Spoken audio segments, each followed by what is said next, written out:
A mais confiável salvaguarda da grandeza nacional. Os princípios bíblicos eram ensinados no lar, na escola e na igreja. Os seus frutos eram manifestos em economia, inteligência, pureza e temperança.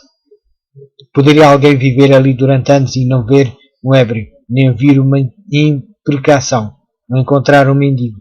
Os princípios da Bíblia constituem a mais segura salvaguarda da grandeza nacional. As fracas colónias desenvolveram-se em Estados poderosos, e o mundo observava a paz e prosperidade de uma igreja sem Papa e um Estado sem Rei. Mas um número crescente de pessoas foi atraídos para a América, por motivos diferentes dos que nortearam os peregrinos. Veio a tornar-se cada vez maior o número dos que pescavam unicamente vantagens seculares. Os primeiros colonos permitiam somente aos membros da igreja votar ou ocupar cargos no governo. Esta medida havia sido aceita a fim de preservar a pureza do Estado, mas resultou na corrupção da igreja. Muitos uniram-se à igreja sem mudança de coração. Mesmo no ministério havia os que eram ignorantes do poder renovador do Espírito Santo, desde os dias de Constantino até o presente. A tentativa de edificar a igreja com o auxílio do Estado, embora possa aparentemente trazer o mundo para mais perto da igreja, na realidade aproxima a igreja do mundo. As igrejas protestantes da América, como as da Europa, deixaram de avançar no caminho da reforma.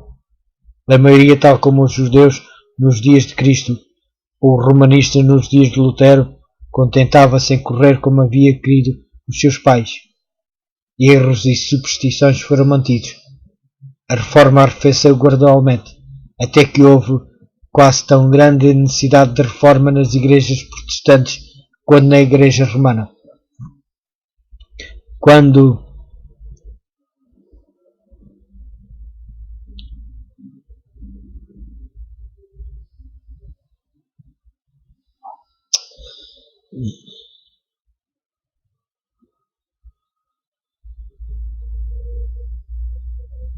No tempo de Lutero, havia idênticas reverência pelas opiniões humanas e a substituição dos ensinos da palavra de Deus pelas teorias dos homens. Os homens negligenciavam pesquisar as Escrituras e assim continuaram a acalentar doutrinas que não possuíam fundamentos bíblicos. Orgulho e extravagância eram coroçoados sob o disfarce da religião, e as igrejas tornaram-se corruptas. Tradições que deveriam operar a ruína de milhões estavam a deitar profundas raízes. A igreja mantinha essas tradições em vez de contender pela fé que uma vez foi dada aos santos. Assim se degradaram os princípios pelos quais os reformadores tanto haviam sofrido. A mais confiável salvaguarda da grandeza nacional. Os princípios bíblicos eram ensinados no lar, na escola e na igreja. Os seus frutos eram manifestos em economia, inteligência, pureza e temperança. Poderia alguém viver ali durante anos e não ver um ébrio, nem ouvir uma imprecação, não encontrar um mendigo? Os princípios da Bíblia constituem a mais segura salvaguarda da grandeza nacional. As fracas colónias desenvolveram-se em Estados poderosos, e o mundo observava a paz e prosperidade de uma igreja sem Papa e um Estado sem Rei. Mas um número crescente de pessoas foi atraídos para a América, por motivos diferentes dos que nortearam os peregrinos. Veio a tornar-se cada vez maior o número dos que pescavam unicamente vantagens seculares. Os primeiros colonos permitiam somente aos membros da igreja votar ou ocupar cargos no governo. Esta medida havia sido aceita a fim de preservar a pureza do Estado, mas resultou na corrupção da igreja. Muitos uniram-se à igreja sem mudança de coração. Mesmo no ministério havia os que eram ignorantes do poder renovador do Espírito Santo, desde os dias de Constantino até o presente.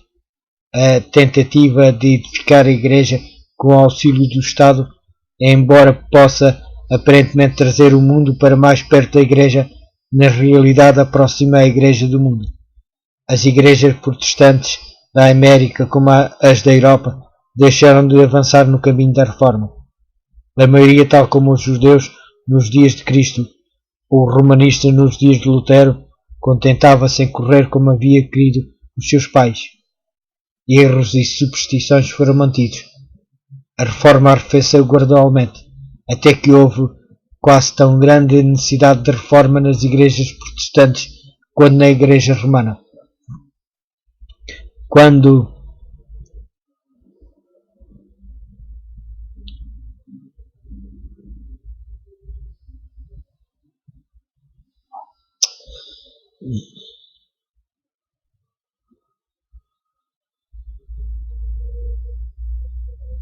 no tempo de Lutero havia idêntica reverência pelas opiniões humanas e a substituição dos ensinos da palavra de Deus pelas teorias dos homens.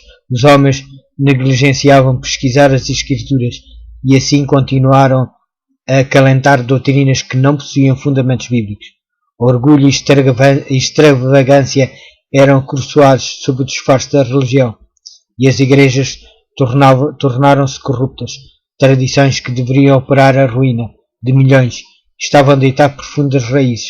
A igreja mantinha essas tradições em vez de contender pela fé que uma vez foi dada aos santos.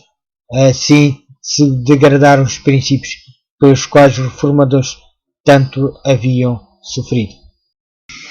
A grande mentira, o único que prometeu vida na desobediência foi a grande enganadora. E a declaração da serpente no Éden, é certo que não morrereis, foi o primeiro sermão pregado sobre a imortalidade da alma.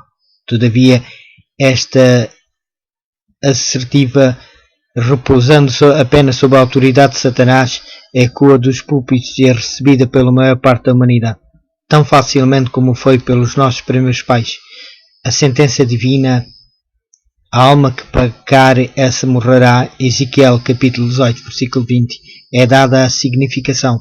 A alma que pecar, essa não morrerá, antes viverá eternamente. Houvesse ao homem sido permitido franco acesso à árvore da vida após a queda, o pecado teria sido imortalizado. Mas a nenhum membro da família de Adão foi permitido participar do fruto doador de vida. Não há, portanto, pecador algum imortal. Depois da queda, Satanás ordenou aos seus anjos que incultassem a crença na imortalidade natural do homem. Sendo induzido o povo a receber este erro, deveriam levá-lo a concluir que o pecador veria eterna miséria.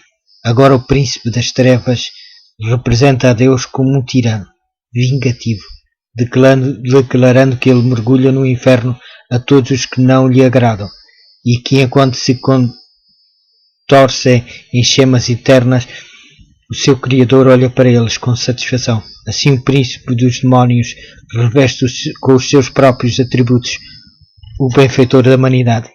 A crueldade é satânica.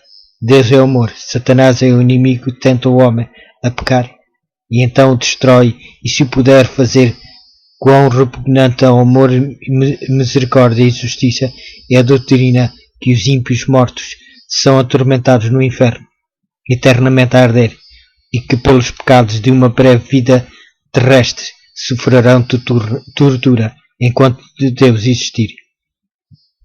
Onde na palavra de Deus se encontra tal ensino, deverão os ensinos comuns da humanidade ser trocados pela crueldade do selvagem? Não é o ensino da palavra de Deus tão certo como eu vivo, diz o Senhor Deus. Não tenho prazer na morte do perverso, mas em que o perverso se converta do seu caminho e viva. Convertei-vos dos vossos maus caminhos, pois porque a vez de morrer. Ezequiel capítulo 33, versículo 11. Porventura Deus deleita-se em testemunhar incessantes torturas, alegra-se ele com os gemidos imprecáveis de sofredores criaturas por ele retidas nas chamas? Poderão esses terríveis sons ser música aos ouvidos do amor infinito? Oh, terrível blasfémia! A glória de Deus não é encarecida ao perpetuar-se o pecado ao longo de eras intermináveis.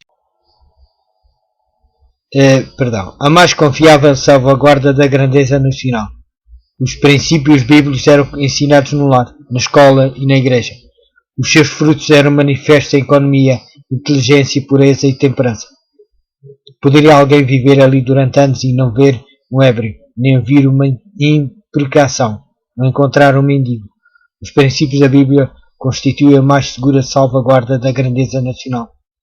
As fracas colónias desenvolveram-se em Estados poderosos, e o mundo observava a paz e prosperidade de uma igreja sem Papa e um Estado sem Rei. Mas um número crescente de pessoas foi atraídos para a América, por motivos diferentes dos que nortearam os peregrinos. Veio a tornar-se cada vez maior o número dos que pescavam unicamente vantagens seculares. Os primeiros colonos permitiam somente aos membros da igreja votar ou ocupar cargos no governo. Esta medida havia sido aceita a fim de preservar a pureza do Estado, mas resultou na corrupção da igreja. Muitos uniram-se à igreja sem mudança de coração. Mesmo no ministério havia os que eram ignorantes do poder renovador do Espírito Santo, desde os dias de Constantino até o presente.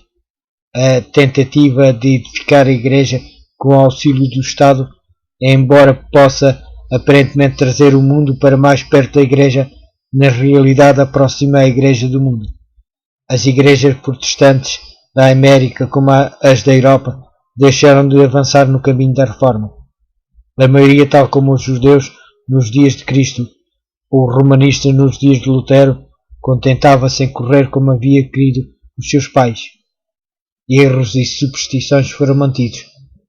A reforma arrefeceu gradualmente, até que houve quase tão grande necessidade de reforma nas igrejas protestantes quanto na igreja romana.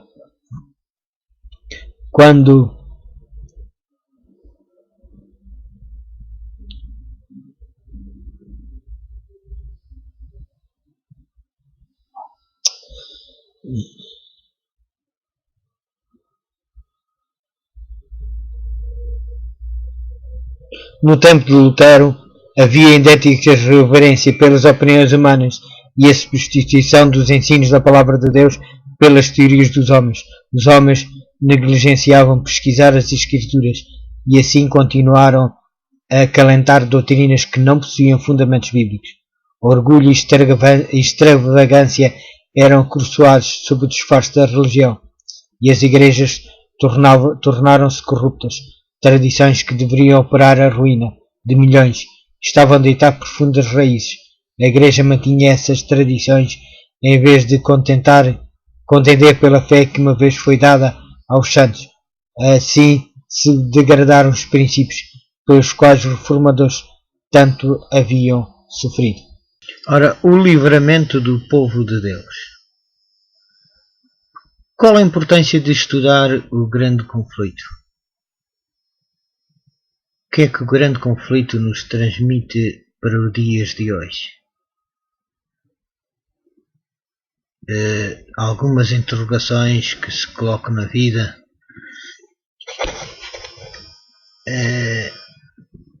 Que poderemos encontrar resposta no grande conflito. Uma luta entre o bem e o mal. Uma luta que começou no céu. Uma luta entre Cristo e o diabo, ou seja, entre Cristo e Satanás. Uma luta que começou no céu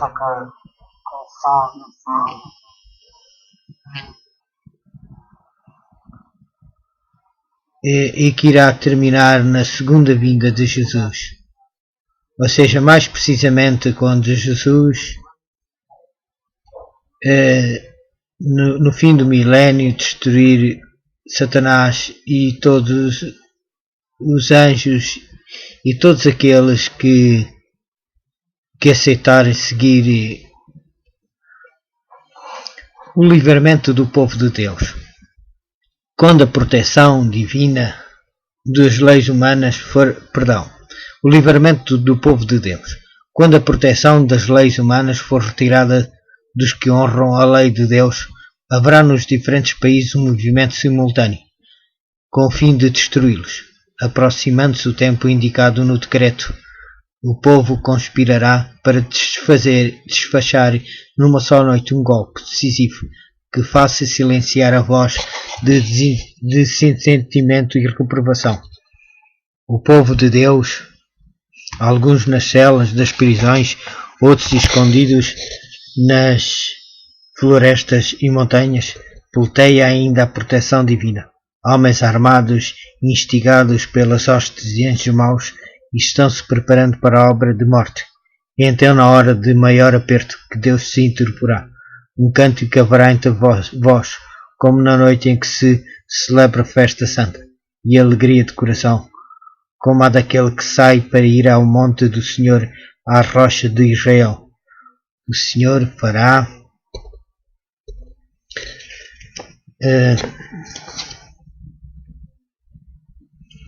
o Senhor fará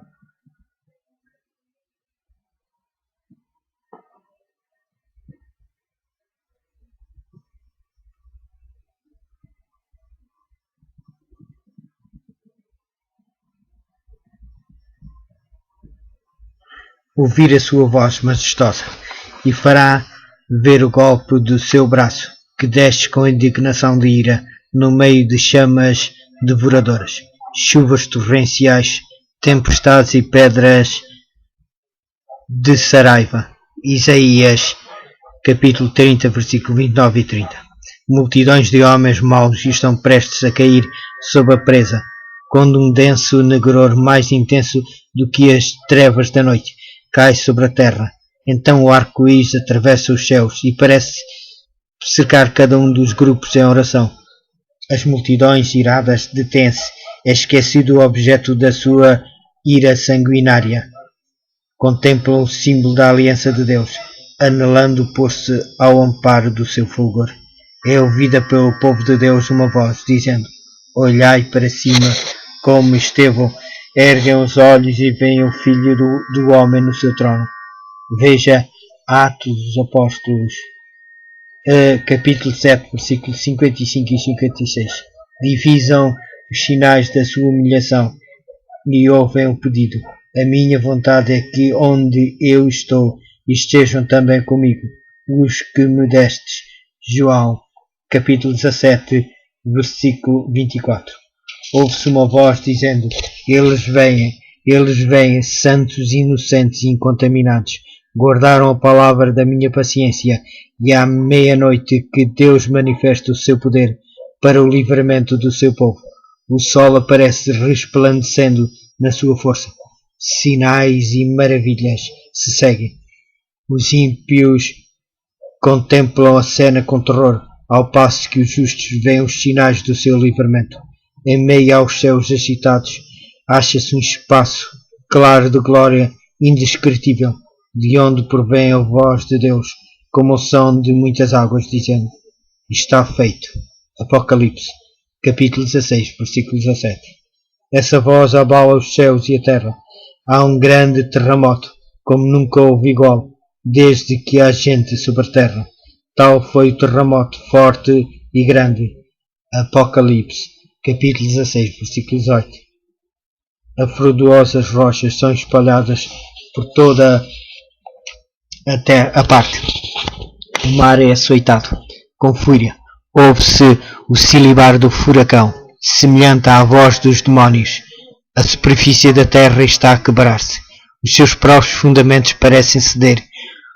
Os portos marítimos, que pela sua iniquidade se tornaram como Sodoma, são tragados pelas águas enfurecidas. Babilônia a grande vem em lembrança diante de Deus, para lhe dar o cálice do vinho do furor da sua ira. Apocalipse, capítulo 16, versículo 19. Grandes pedras de Saraiva operam a sua obra destruidora. Orgulhosas cidades são derribadas, substanciosas palácios nos quais os homens dissiparam as suas riquezas com a glorificação própria desmoronam-se diante dos seus olhos. As paredes das prisões fendem-se e o povo de Deus é libertado. Abrem-se as sepulturas e muitos dos que dormem no pó da terra ressuscitarão, uns para a vida eterna, outros para a vergonha e horror eterno. Até quantos o dispersaram, os que zombaram e escarneceram das agonias de Cristo, e os mais acérrimos inimigos da verdade ressuscitam para contemplá-lo na sua glória e ver a honra conferida aos fiéis e obedientes. Daniel, capítulo 12, versículo 2, Apocalipse, capítulo 1, versículo 7. Relâmpagos terríveis envolvem a terra num lençol de chamas. Por sobre o estrondo do trovão, vozes misteriosas e terríveis declaram a sorte dos ímpios, os que haviam sido desafiadores e jacticiosos, cruéis para com o povo de Deus. Os observadores dos mandamentos agora estremecem de medo. Demónios tremem, enquanto homens suplicam por misericórdia. O dia do Senhor, disse o profeta Isaías.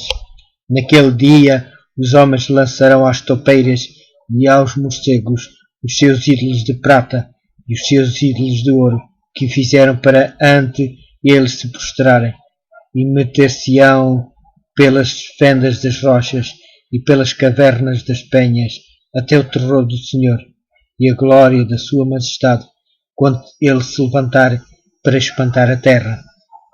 Isaías, capítulo 2, versículo 20 e 21. Os que tudo sacrificaram por Cristo agora estão em segurança perante o mundo e em face da morte, e evidenciaram a sua fidelidade àquele que por eles morreu. O seu rosto, pouco antes tão pálido e descomposto, resplandece agora com admiração. As suas vozes erguem-se em triunfante cântico. Deus é o nosso refúgio e fortaleza, socorro bem presente nas tribulações.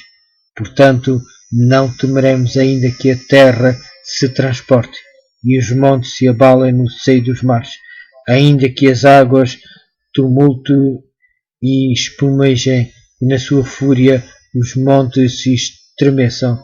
Salmo 40, capítulo 46, versículo 1 a 3. Enquanto estas palavras de santa confiança ascendem a Deus, a glória da cidade celestial emana das suas portas entreabertas. Aparece então no céu uma mão segurando duas tábuas de pedra. Aquela santa lei, proclamada no Sinai, é agora apresentada como a norma do juízo. As palavras são tão claras que todos podem lê-las. Desperta-se a memória, varrem-se de todas as mentes as trevas da superstição e da heresia.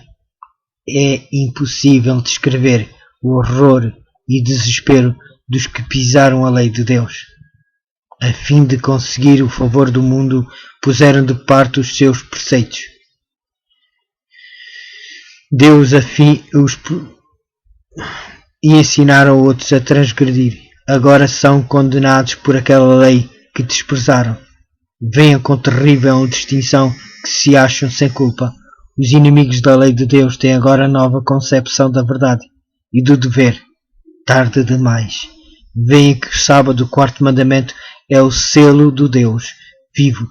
Demasiado tarde veem um fundamento arenoso sobre o qual estiveram a construir.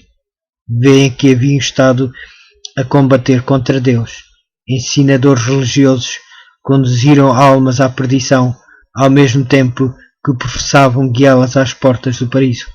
Quão grande é a responsabilidade dos homens no mistério sagrado, quão terríveis os resultados da sua infidelidade.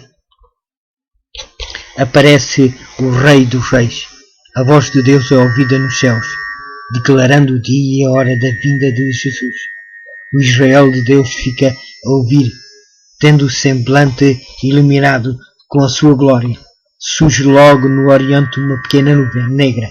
É a nuvem que rodeia o Salvador. Em solene silêncio, o povo de Deus fita enquanto se aproxima, até ela se tornar uma grande nuvem branca, mostrando na base uma glória semelhante ao fogo consumidor, encimada pelo arco-íris do concerto. Agora não mais como homens de dores, Jesus aparece como poderoso vencedor. Santos anjos em vasta e inumerável multidão acompanham-no, 10 milhares vezes 10 milhares e milhões de milhões, todos os olhos contemplam o príncipe da vida. Um diadema de glória repousa sobre a santa fronte. O semblante divino irradia o fulgor deslumbrante do sol mediano. Tem no seu manto e na sua coxa um nome indescrito: Rei dos Reis e Senhor dos Senhores. Apocalipse, capítulo 19, versículo 16. O Rei dos Reis desce sobre as nuvens, envolto em fogo chamejante. A terra treme diante dele. Vem o nosso Deus e não guarda silêncio perante ele. Arde um fogo devorador ao seu redor. E esbanchava grande tormenta. Intimida os céus lá em cima e a terra para julgar o seu povo. Salmo 50, versículo 3 e 4. Os reis da terra, os grandes comandantes, os ricos, os poderosos, e todo o escravo e todo o livre se esconderam nas cavernas e nos penhascos. Disseram aos montes e aos rochedos: cai sobre nós e escondei-nos da face daquele que se assenta no trono e da ira do Cordeiro, porque chegou o grande dia da ira deles. E quem é que pode suster-se? Apocalipse, capítulo 6, versículo 15 ao 17. Cessaram os gracejos e escarnecedores, cerraram-se os lábios mentirosos. Nada se ouve, senão a voz de orações e o som de choro. Os ímpios suplicam para que sejam sepultados sob as rochas das montanhas, em vez de ver o rosto daquele que desprezaram. Aquela voz que penetra no ouvido dos mortos, e eles a conhecem. Quantas vezes os seus ternos tons o chamaram ao arrependimento. Quantas vezes foi ela ouvida nos rogos tocantes de um amigo, um irmão, um redentor. Aquela voz desperta memórias de advertência desprezadas, de convites recusados. Ali estão os que zombaram de Cristo.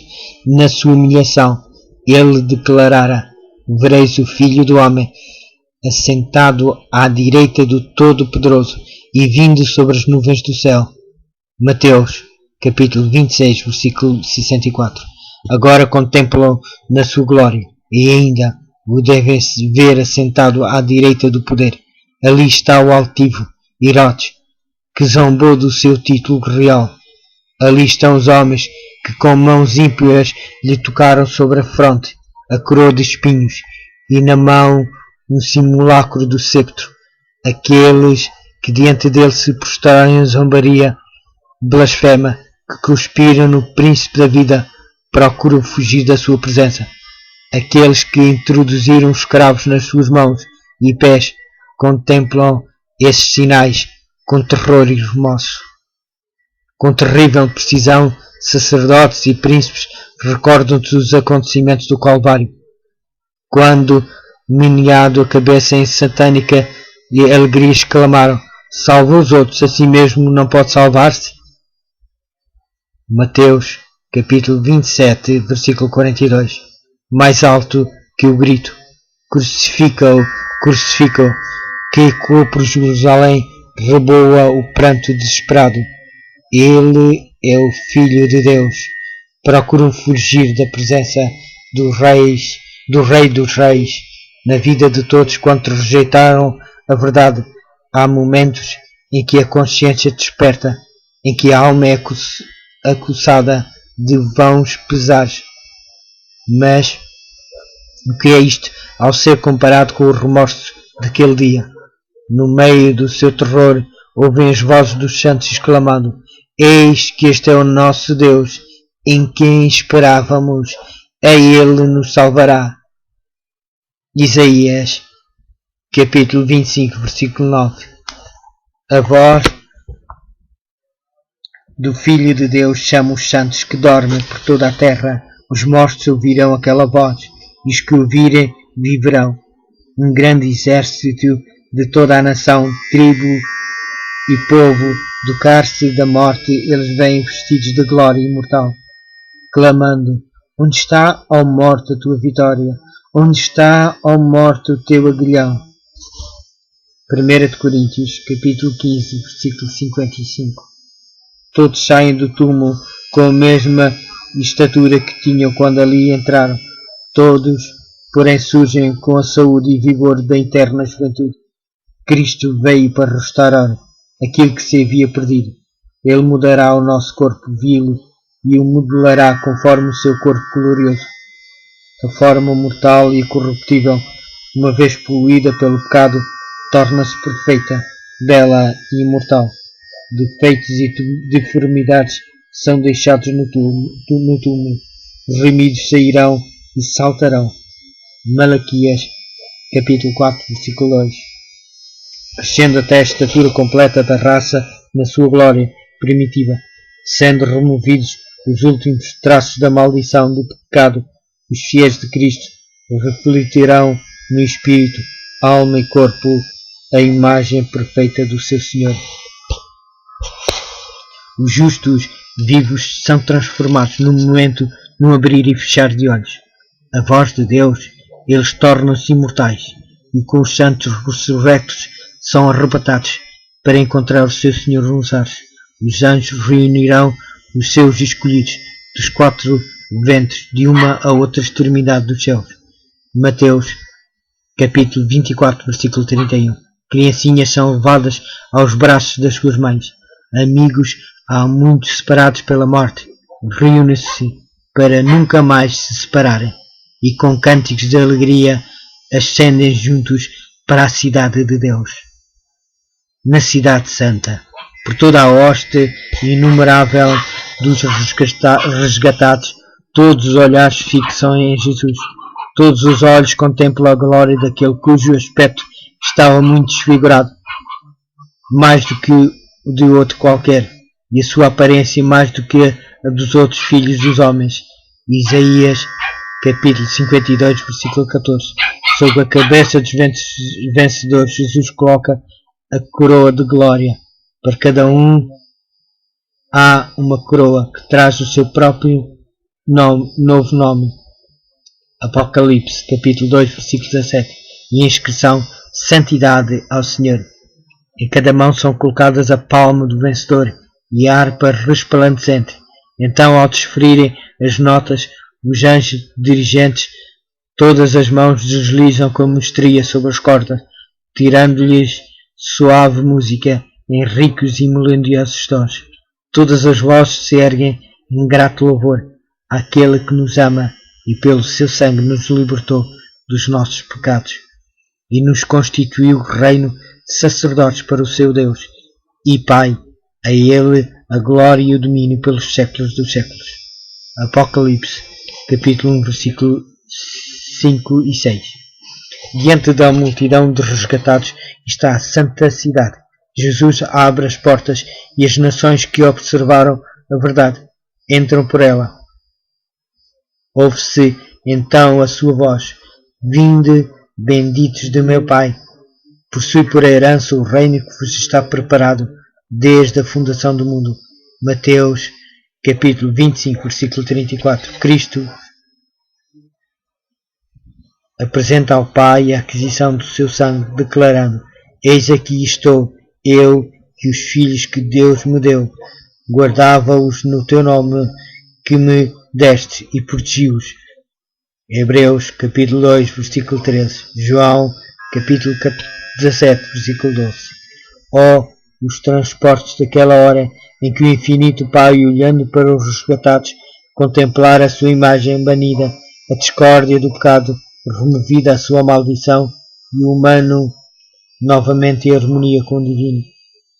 O gozo do Salvador consiste em ver no reino da glória as almas que foram salvas pela sua agonia e humilhação. Os remidos serão participantes da sua glória.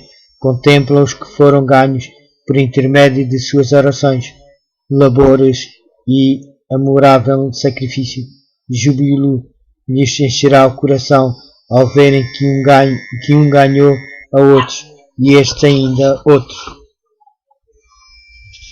O encontro dos dois Adões. Ao serem os resgatados recebidos na cidade de Deus, ecoa nos ares um exultante clamor. Os dois Adões estão prestes a encontrar-se. O Filho de Deus recebe o Pai da nossa raça, o ser que ele criou, que pecou e por cujos pecados os sinais da crucificação aparecem no corpo do Salvador. Ao divisar Adão os sinais dos cravos, lança-se em humilhação a seus pés. O Salvador levanta-o, convida-o a contemplar do novo lar idênico, do qual havia tanto fora exilado. A vida de Adão fora cheia de tristeza, cada folha a murchar, cada vítima de sacrifício, cada mácula na pureza do homem era uma lembrança do seu pecado.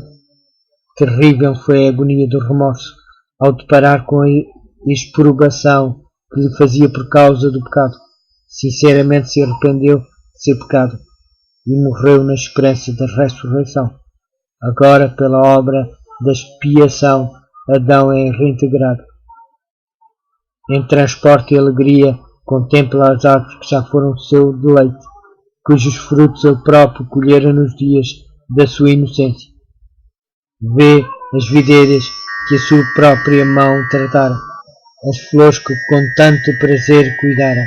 Isto é efetivamente o Éden restaurado. O Salvador leva-o à árvore da vida e manda-o comer.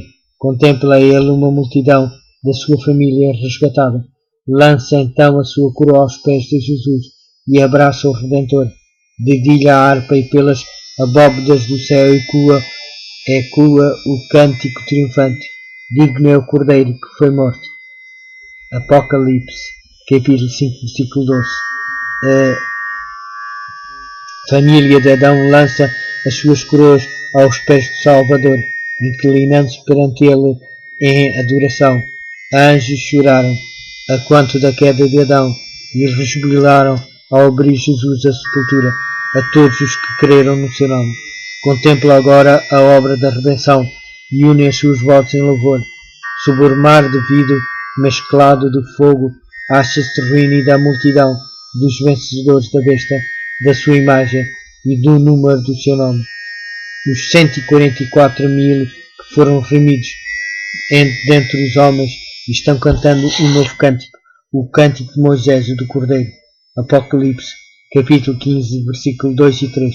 Ninguém senão os 144.000 podem aprender aquele cântico, pois é o cântico da sua experiência e jamais alguém teve experiência semelhante. São eles os seguidores do Cordeiro, por onde quer que vá.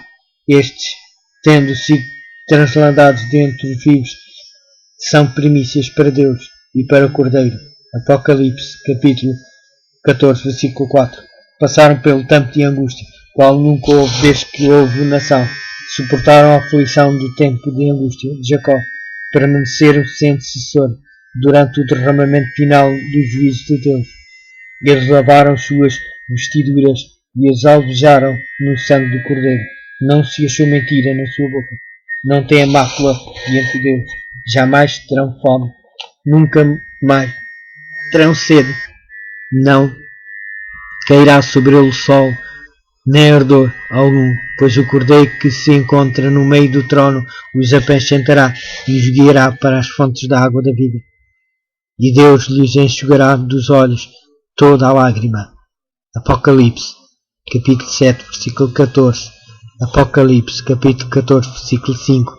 Apocalipse, capítulo 7, versículos 16 e 17. Os remidos na glória. Em todos os tempos, os escolhidos do Salvador andarão por veredas estreitas. Foram purificados na fornalha da aflição. Por amor de Jesus, suportaram ódio, calúnia e abnegação e amargo desapontamento. Compreenderam a magnanimidade do pecado, o seu poder, a sua culpa, as suas desgraças. Para ele, olharam com aversão uma intuição do sacrifício infinito feito para reabilitá-los. Humilha-os e enche-lhes o coração de gratidão. Muitos amam, porque muito foram perdoados. Veja Lucas, capítulo 7, versículo 47. Havendo participado dos sofrimentos de Cristo, estão aptos para serem comparticipantes da sua glória. Os herdeiros de Deus vieram das águas furtadas, das choças, dos calabouços, dos cadafalsos das montanhas, dos desertos, das cavernas. Eles eram desamparados, aflitos e maltratados. Milhões desceram ao túmulo, carregados de infâmia, porque recusaram render-se a Satanás. Mas agora não são mais aflitos, dispersos e opressos. Acham-se agora com vestes mais ricas do que já gozaram os mais honrados da terra, e coroados com diademas mais gloriosos do que os já foram colocados nas frontes de monarcas terrestres. O Rei da Glória enxugou as lágrimas de todos os rostos.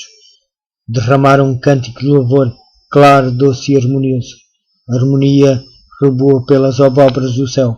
Ao nosso Deus que se assenta no trono e ao Cordeiro pertence a salvação. E todos respondem: Amém. O louvor e a glória e a sabedoria e as ações de graça e a honra e o poder e a força sejam ao nosso Deus pelos séculos dos séculos. Apocalipse capítulo 7, versículo 10 e 12. Nesta vida podemos apenas começar a compreender o maravilhoso tema da redenção. Com a nossa compreensão finita, podemos considerar muito encarecidamente a ignomia e a glória, a vida e a morte, a justiça e a misericórdia que se encontram na cruz. Todavia, com o máximo esforço da nossa faculdade mental, deixamos de aprender o seu completo significado. O comprimento e a largura, a profundidade e a altura do amor que redime não são senão palidamente comprometidos.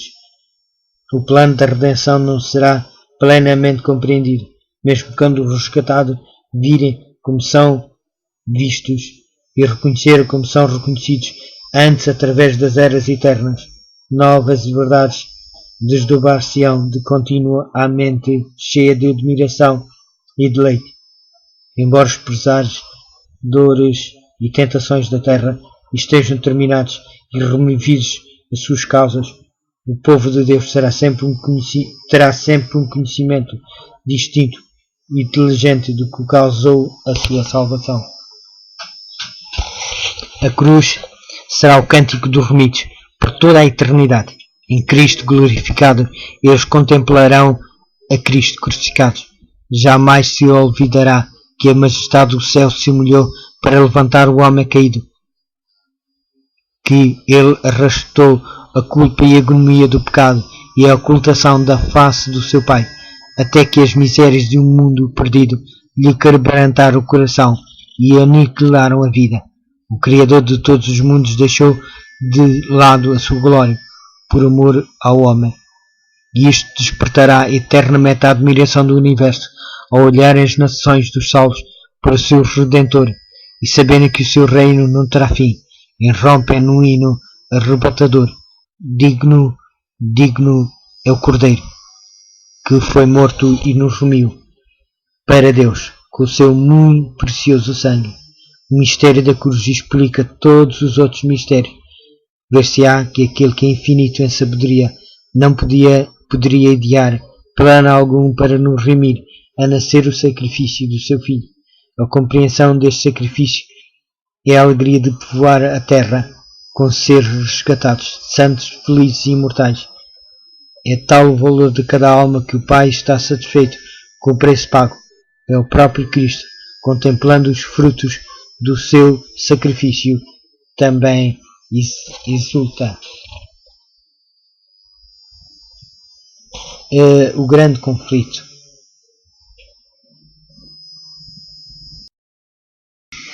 A grande mentira. O único que prometeu vida na desobediência foi a grande enganadora.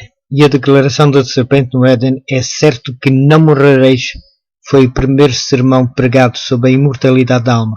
Todavia, esta assertiva, repousando apenas sob a autoridade de Satanás, ecoa dos púlpitos e é recebida pela maior parte da humanidade. tão facilmente como foi pelos nossos primeiros pais. A sentença divina, a alma que pecar, essa morrerá. Ezequiel capítulo 18, versículo 20, é dada a significação. A alma que pecar, essa não morrerá, antes viverá eternamente. Houvesse ao homem sido permitido franco acesso à árvore da vida após a queda, o pecado teria sido imortalizado. Mas a nenhum membro da família de Adão foi permitido participar do fruto doador de vida. Não há, portanto, pecador algum imortal. Depois da queda, Satanás ordenou aos seus anjos que incultassem a crença na imortalidade natural do homem. Sendo induzido o povo a receber este erro, deveriam levá-lo a concluir que o pecador veria eterna miséria. Agora o príncipe das trevas representa a Deus como um tirano, vingativo, declarando que ele mergulha no inferno a todos os que não lhe agradam, e que enquanto se contorcem em chamas eternas, o seu Criador olha para eles com satisfação. Assim o príncipe dos demónios reveste com os seus próprios atributos o benfeitor da humanidade. A crueldade é satânica.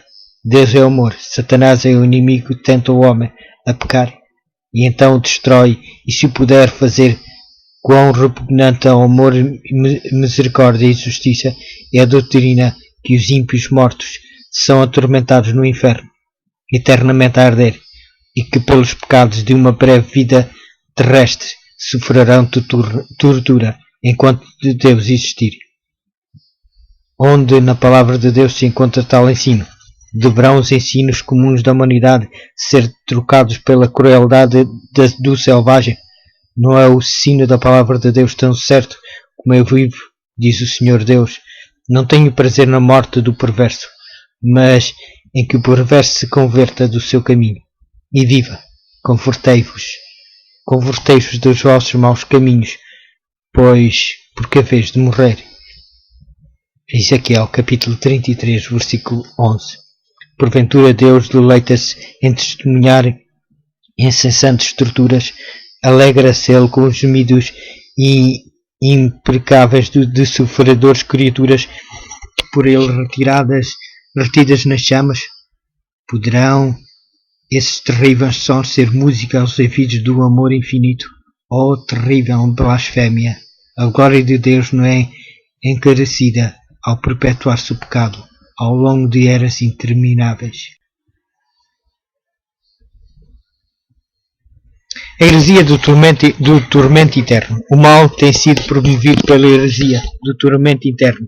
A religião da Bíblia, repleta de amor e bondade, é obscurecida pela superstição e revestida de terror. Satanás tem expulsado o caráter de Deus com cores falsas. O nosso misericordioso Criador é receado, temido e até mesmo odiado. As opiniões aterrorizadoras acerca de Deus, que pelos ensinos do púlpito são espalhadas no mundo, têm feito milhões de céticos e descrentes. O tormento eterno é uma das falsas doutrinas, o vinho das abominações. Em Apocalipse capítulo 14, versículo 8 e Apocalipse capítulo 17, versículo 22, que Babilônia faz todas as nações beberem. Ministros de Cristo aceitaram esta heresia de Roma, da mesma forma como receberam um falso sábado. Se nos desviarmos do testemunho da palavra de Deus, aceitando falsas doutrinas porque os nossos pais as ensinaram, cairemos sob a condenação pronunciada sobre Babilônia e estaremos a beber do vinho das suas abominações. Numerosa classe é levada ao erro. Oposto, veem que as Escrituras representam a Deus como um ser de amor e compaixão e não conseguem crer que Ele destine as suas criaturas ao fogo de um inferno eternamente a arder. Crendo que a alma é de natureza imortal, concluem que toda a humanidade deverá salvar-se. Assim o pecador pode viver em prazeres egoístas, desatendendo os preceitos de Deus e ainda assim receber o favor divino. Tal doutrina, admitindo a misericórdia de Deus, mas ignorando a sua justiça, agrada ao coração carnal. A salvação universal não é ensino das Escrituras. A salvação universal não é ensino das Escrituras. Os crentes na salvação universal torcem as Escrituras. O professo ministro de Cristo reitera a falsidade apresentada pela serpente no Éden. É certo que não morrereis. No dia em que dela comerdes, se vos abrirão os olhos. E como Deus, sereis conhecedores do bem e do mal. Declara ele que o mais vil dos pecadores, o assassino, o ladrão, o adúltero, estarão depois da morte preparados para entrar na bem-aventurança eterna. Fábula aprazível, por certo muito apropriada para satisfazer o coração carnal. Se fosse verdade que a alma passa diretamente para o céu na hora do falecimento, bem poderíamos anular mais a morte do que a vida. Por esta crença, muitos têm sido levados a pôr termo à existência, dominados por dificuldades e desapontamentos. Parece coisa fácil romper o fio da vida e voar para as bênçãos do mundo eterno. Deus deu na sua palavra prova decisiva de que punirá os transgressores da sua lei. Será ele demasiado misericordioso para exercer justiça sobre o pecador? Basta contemplar a cruz do Calvário. A morte do Filho de Deus testifica que o salário do pecado é a morte. Romanos, capítulo 6, versículo 23. De toda a violação da lei de Deus deve receber a retribuição. Cristo, que não tinha pecado, tornou-se pecado pelo homem. Suportou a culpa da transgressão e o ocultamento da face do Pai, até lhe quebrantar o coração e aniquilar-se-lhe a vida. Todo este sacrifício foi feito para que os pecadores pudessem ser remidos, e toda a alma que se recusa a participar da expiação por vida a tal custo deve levar em si própria a culpa e o castigo da transgressão. As condições são apresentadas. Eu, a quem tem sede, darei da graça da fonte da água da vida. Esta promessa é apenas para os que têm sede.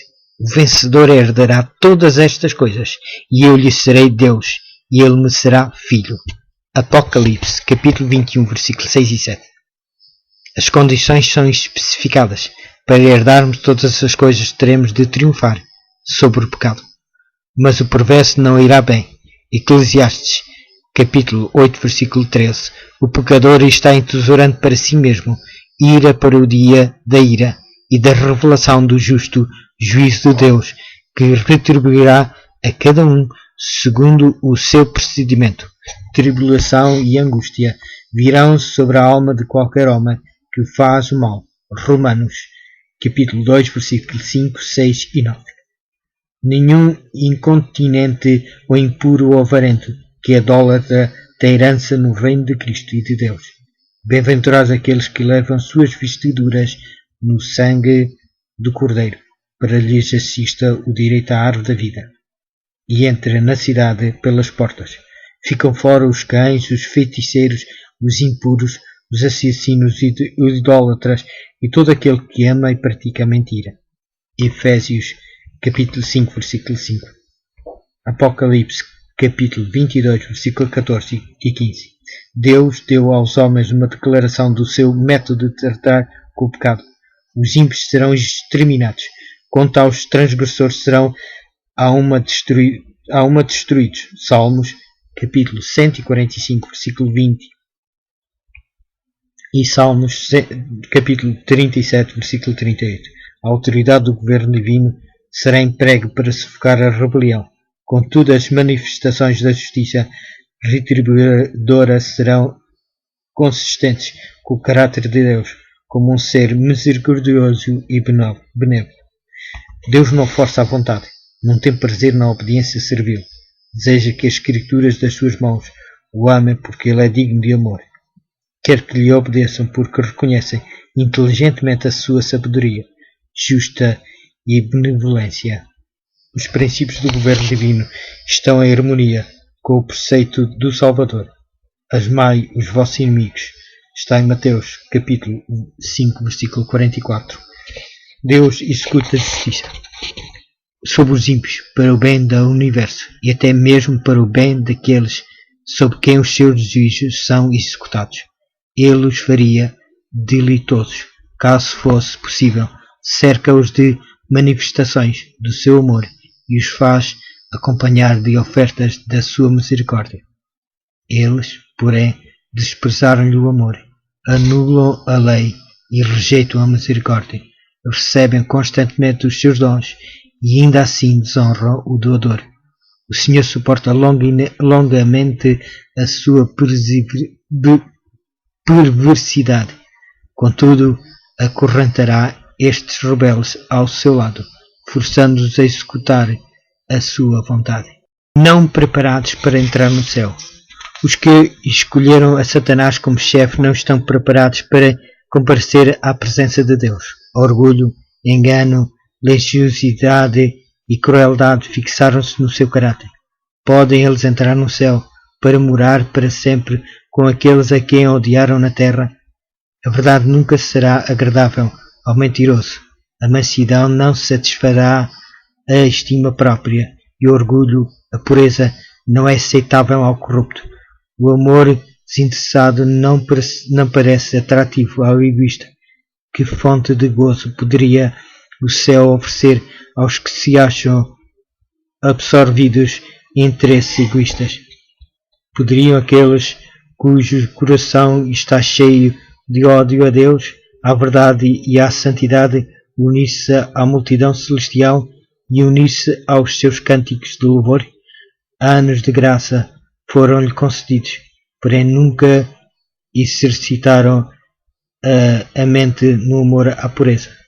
Jamais aprenderam a linguagem do céu. Agora é demasiado tarde. Uma vida de rebeldia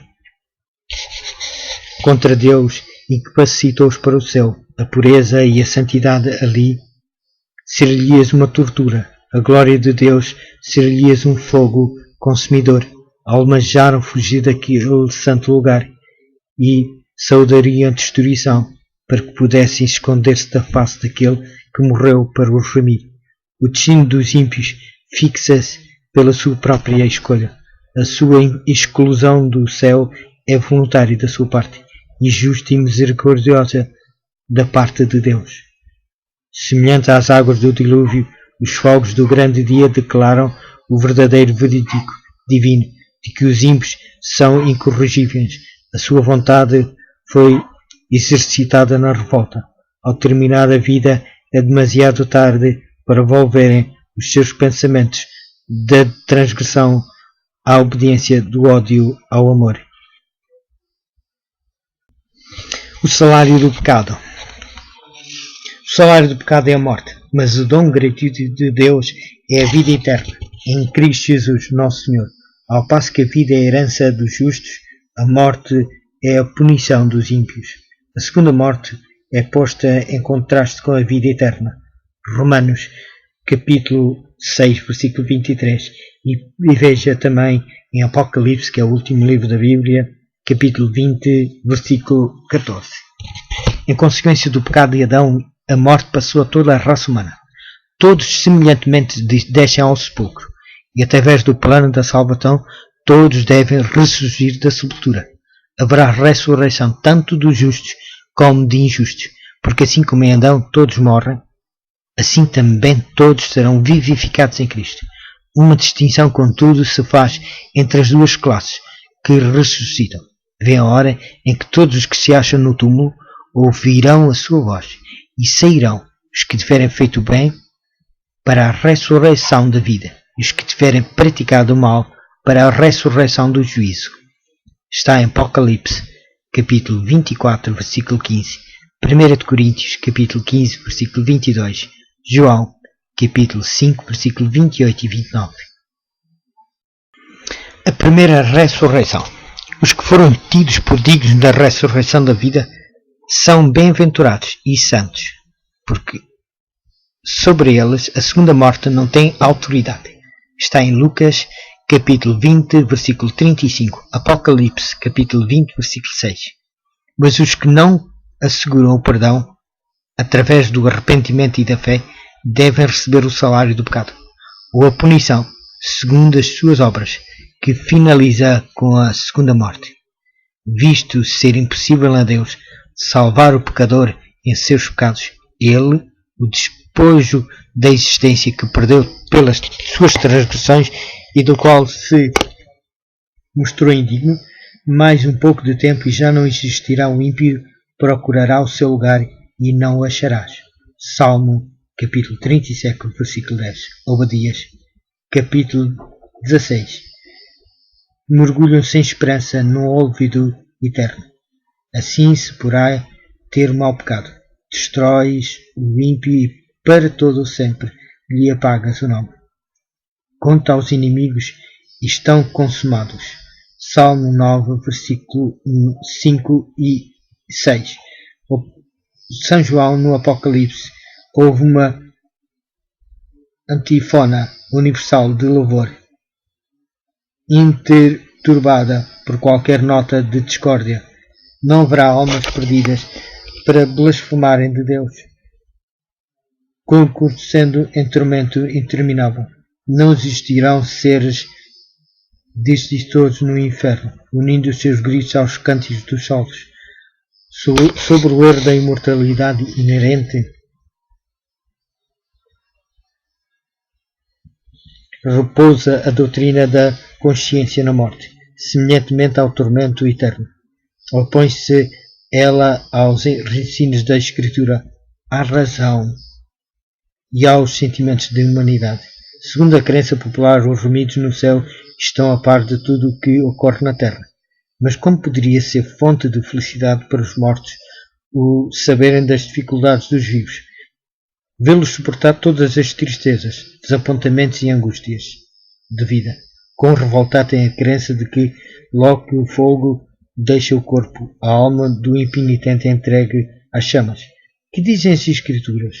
O homem não se acha consciente na morte. Sai-lhes o espírito e eles tornam ao pó. Nesse mesmo dia parecem todos os seus desígnios.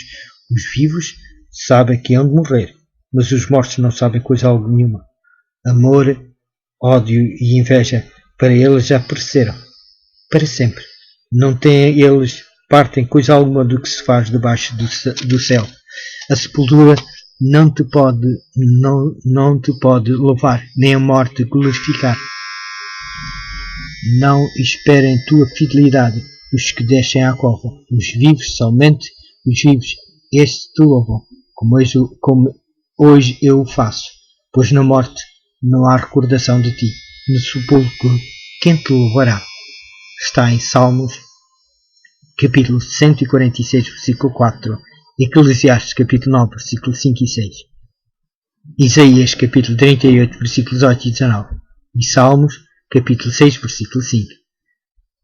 O apóstolo Pedro, no dia de Pentecostes, declarou que David morreu e foi sepultado, e o seu túmulo permanece entre nós até hoje, porque David não subiu aos céus. Atos Apóstolos, capítulo 2, versículo 29 e 34. O facto de David permanecer na sepultura até a ressurreição prova que os justos não ascendem ao céu por ocasião da morte. Diz o apóstolo Paulo: se os mortos não ressuscitam, também Cristo não ressuscitou. E se Cristo não ressuscitou, é vã a vossa fé, e ainda permaneceis nos vossos pecados. Ainda mais, os que dormiram em Cristo pereceram. 1 Coríntios, capítulo 15, versículo 16 a 18. Se durante 4.000 anos os justos tiverem por ocasião da morte ido diretamente para o céu, como poderia Paulo haver dito que se não há ressurreição, os que dormirem em Cristo pereceram? Quando estava para deixar os seus discípulos, Jesus disse que logo iriam ter com ele: vou-vos preparar lugar, e quando eu for e vos preparar lugar, voltarei e vos receberei para mim mesmo, porque onde eu estou, estáis vós também. João, capítulo 14, versículo 2 e 3. Diz-nos ainda que o apóstolo Paulo, que o Senhor mesmo, dada a sua palavra de ordem, ouvida a voz do arcanjo e ressoada a trombeta de Deus, descerá dos céus, e os mortos em Cristo ressuscitarão primeiro. Depois nós, os vivos, os que ficarmos, seremos arrebatados juntamente com eles, entre as nuvens, por encontro do Senhor nos ares, e assim estaremos para sempre com o Senhor. Acrescenta a ele: consolai-os, pois, uns aos outros, com estas palavras. Está em 1 Tessalonicenses, capítulo 4, versículo 6 a 18.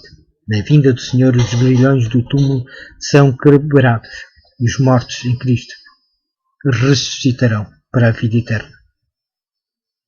Todos serão julgados de acordo com as coisas escritas nos livros e recompensados segundo as suas obras. Este juízo não ocorre por ocasião da morte, porquanto estabeleceu um dia em que há de julgar o mundo com justiça. Eis que veio o Senhor entre as suas santas miríades para exercer juízo contra todos. Atos Apóstolos, capítulo 17, versículo 31, Judas, capítulo 14 e 15. Se para os mortos já estão gozando a bem-aventurança celestial ou contorcendo-se nas chamas do inferno, que necessidade há de um juízo futuro? A palavra de Deus pode ser entendida pela mente comum, qual o espírito imparcial, com tudo o que é capaz de ver sabedoria ou justiça na teoria corrente. Receberão os justos o elogio muito bem, servo bom e fiel. Entra no gozo do seu Senhor, se estiver a morar na sua presença durante longos séculos. Serão os ímpios convocados do lugar do tormento eterno a fim de receber a sentença do juiz: apartai-vos de mim, malditos, para o fogo eterno. Mateus, capítulo 25, versículo 21 e 41. A teoria da imortalidade da alma foi uma das falsidades que Roma tornou emprestada do paganismo. Lutero classificou entre as monstruosas fábulas que fazem parte do monturo romano dos decretais. A Bíblia ensina que os mortos dormem até a ressurreição. Bendito descanso para o justo, cansado, seja longo ou breve, não é para ele senão um momento. A trombeta soará, os mortos ressuscitarão incorruptíveis, e nós seremos transformados quando este corpo corruptível se revestir de incorruptibilidade, que é mortal se revestir da imortalidade. Então se cumprirá a palavra que está escrita: tragada foi a morte pela vitória. 1 Coríntios, capítulo 15, versículos 52 a 54. Ao serem eles chamados do seu profundo sono, começam a pensar exatamente onde haviam parado. A última sensação foi a agonia da morte, o último pensamento de que estavam a cair sob o poder da sepultura. Ao se levantarem da tumba, o seu primeiro alegre pensamento expressar-se-á na triunfante aclamação: onde está a morte, a tua vitória? Onde está, ó morte, o teu aguilhão? 1 Coríntios, capítulo 15, versículo 55. O que existe além do túmulo? Satanás, que iniciara a rebelião no céu, desejou levar os habitantes da terra a se unirem a ele na guerra contra Deus.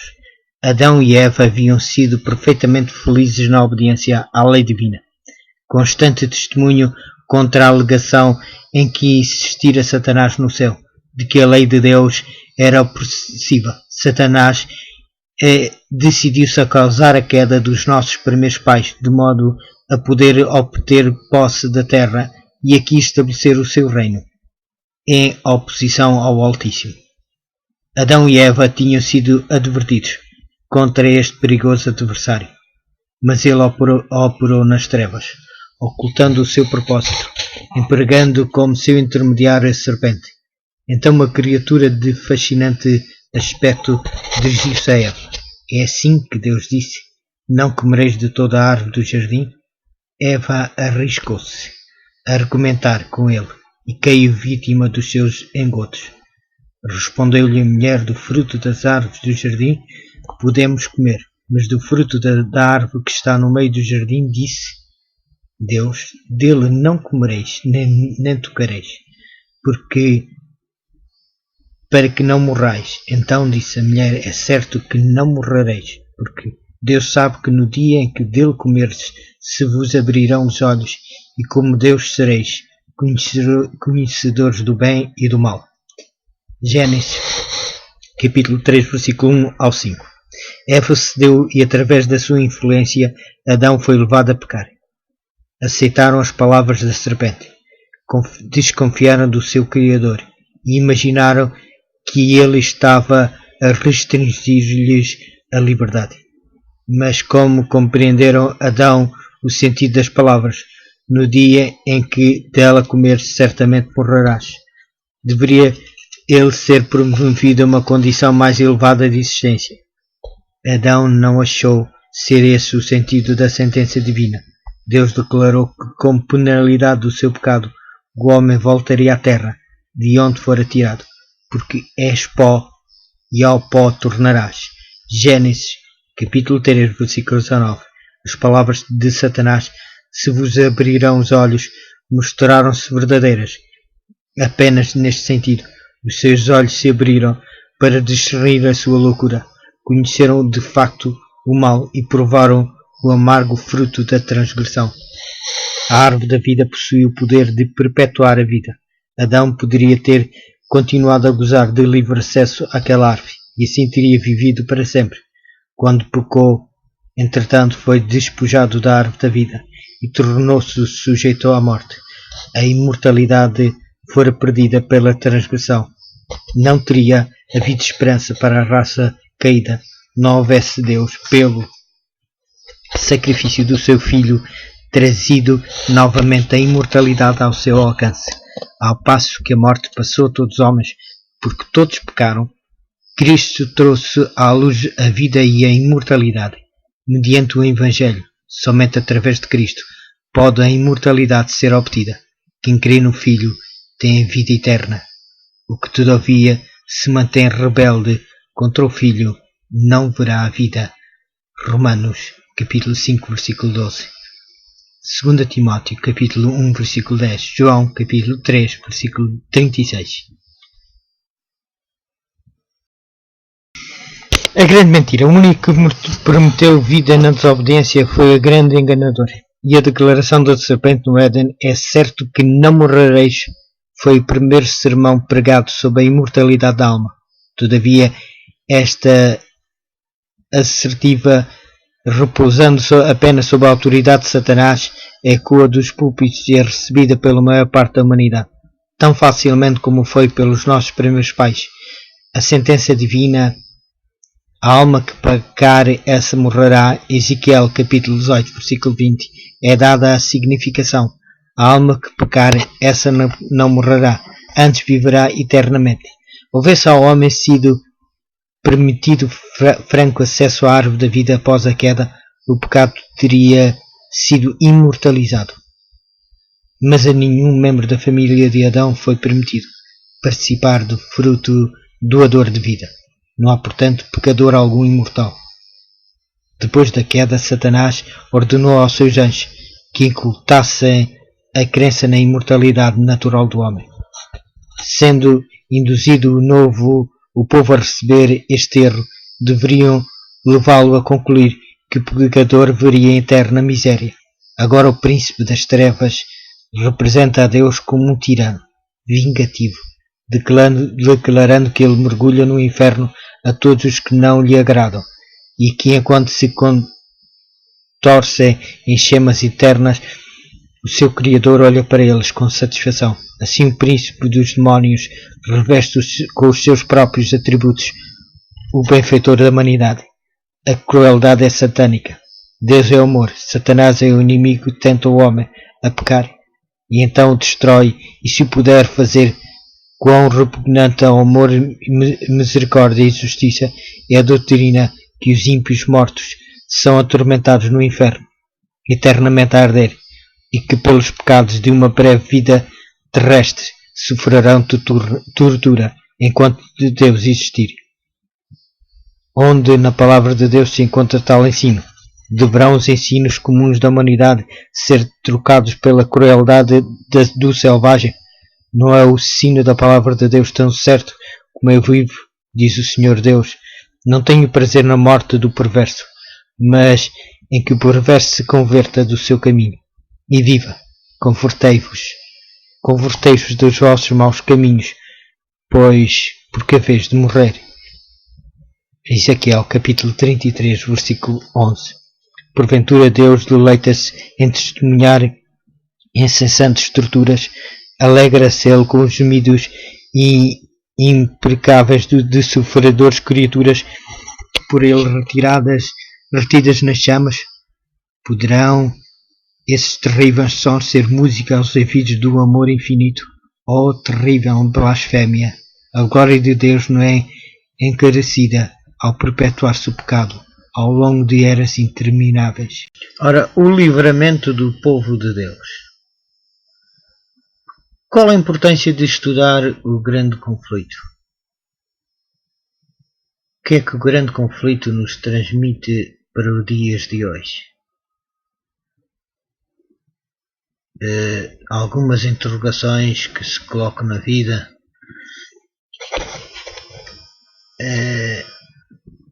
Que poderemos encontrar resposta no grande conflito, uma luta entre o bem e o mal, uma luta que começou no céu, uma luta entre Cristo e o diabo, ou seja, entre Cristo e Satanás, uma luta que começou no céu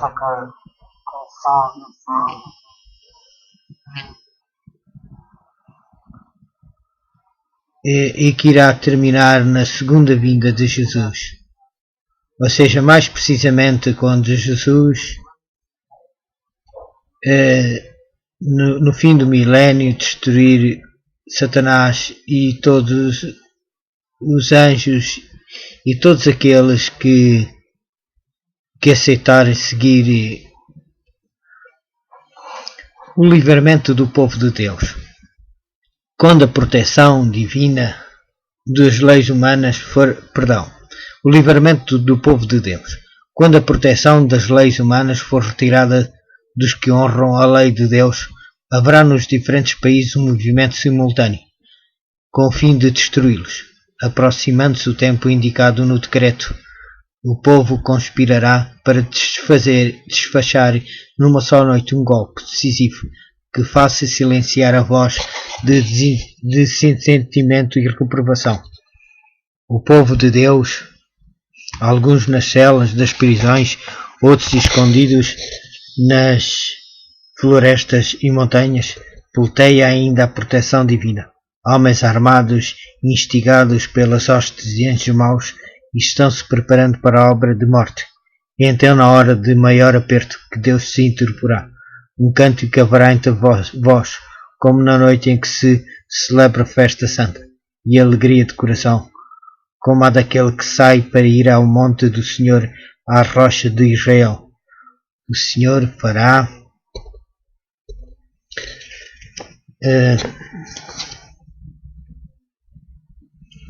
o Senhor fará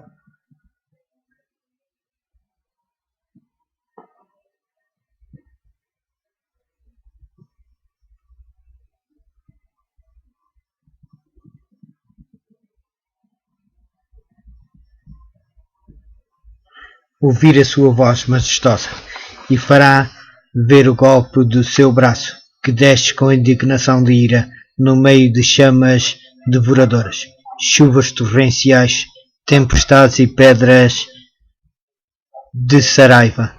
Isaías capítulo 30, versículo 29 e 30. Multidões de homens maus estão prestes a cair sob a presa, quando um denso negror mais intenso do que as trevas da noite cai sobre a terra.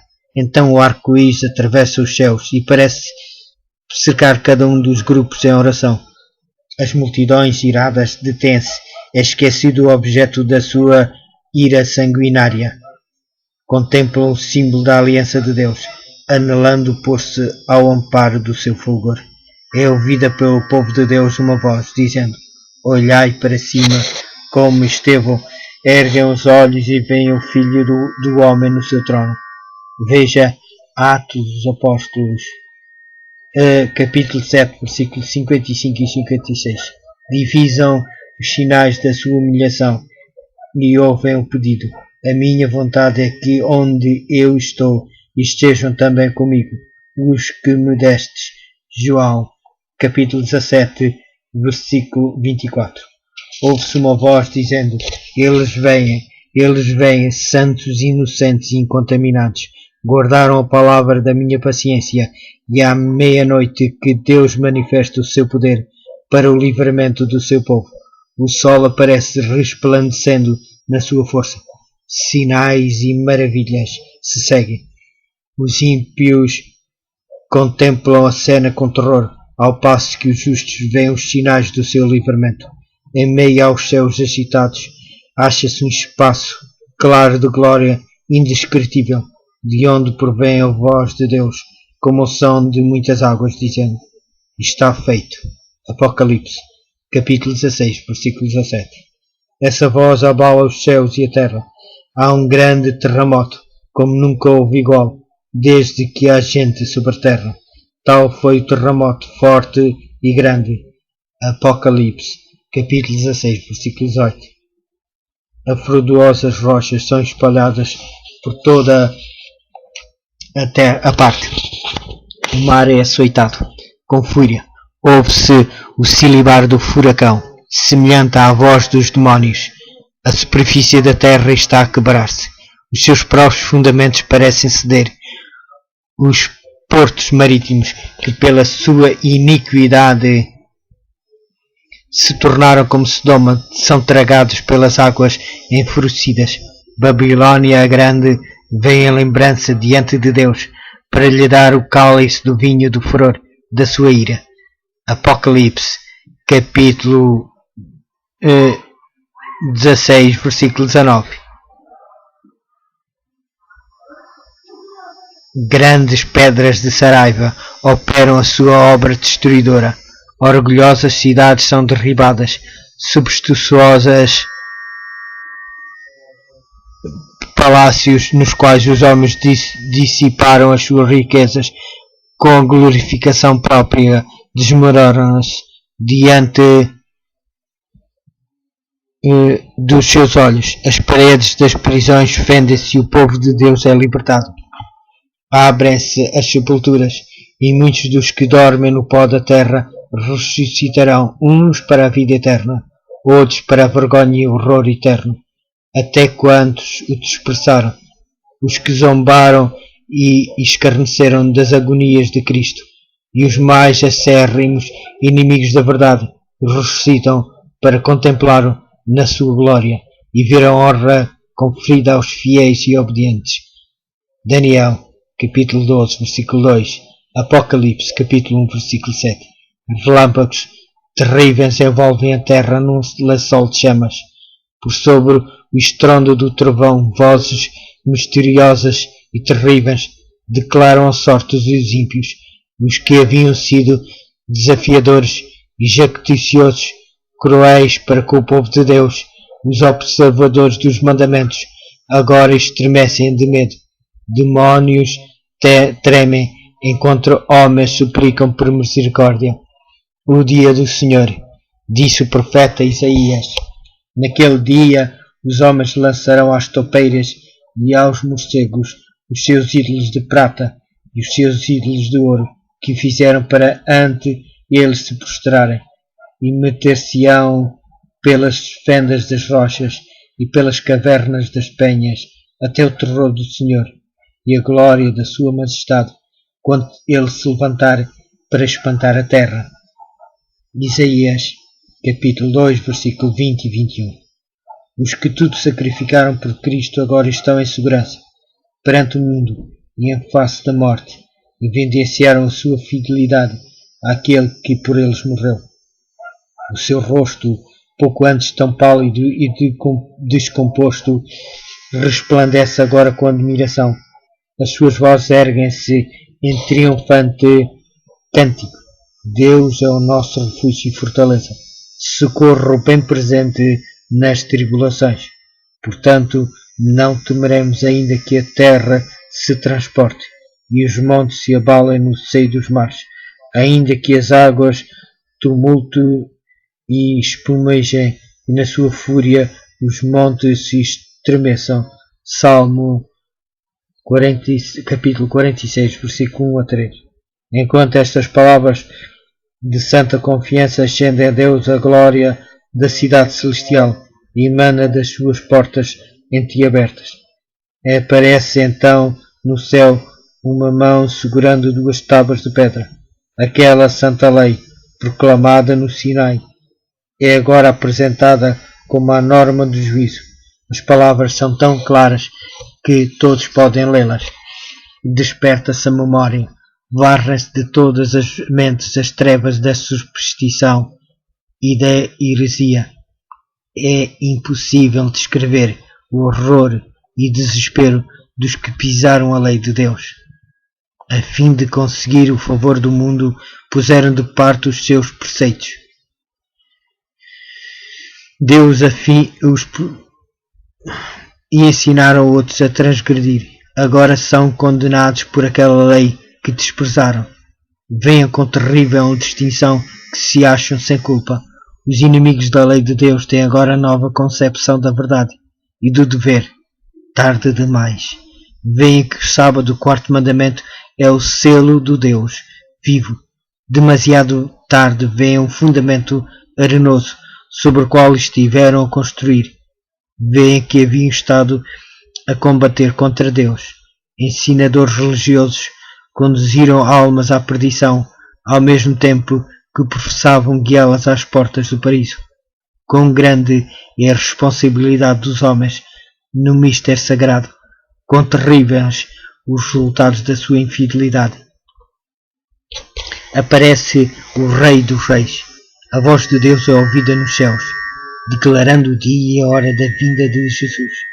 O Israel de Deus fica a ouvir, tendo o semblante iluminado com a sua glória. Surge logo no oriente uma pequena nuvem negra. É a nuvem que rodeia o Salvador. Em solene silêncio, o povo de Deus fita enquanto se aproxima, até ela se tornar uma grande nuvem branca, mostrando na base uma glória semelhante ao fogo consumidor, encimada pelo arco-íris do concerto. Agora não mais como homens de dores, Jesus aparece como poderoso vencedor. Santos anjos em vasta e inumerável multidão acompanham-no, 10 milhares vezes 10 milhares e milhões de milhões, todos os olhos contemplam o príncipe da vida. Um diadema de glória repousa sobre a santa fronte. O semblante divino irradia o fulgor deslumbrante do sol mediano. Tem no seu manto e na sua coxa um nome indescrito: Rei dos Reis e Senhor dos Senhores. Apocalipse, capítulo 19, versículo 16. O Rei dos Reis desce sobre as nuvens, envolto em fogo chamejante. A terra treme diante dele. Vem o nosso Deus e não guarda silêncio perante ele. Arde um fogo devorador ao seu redor. E esbanchava grande tormenta.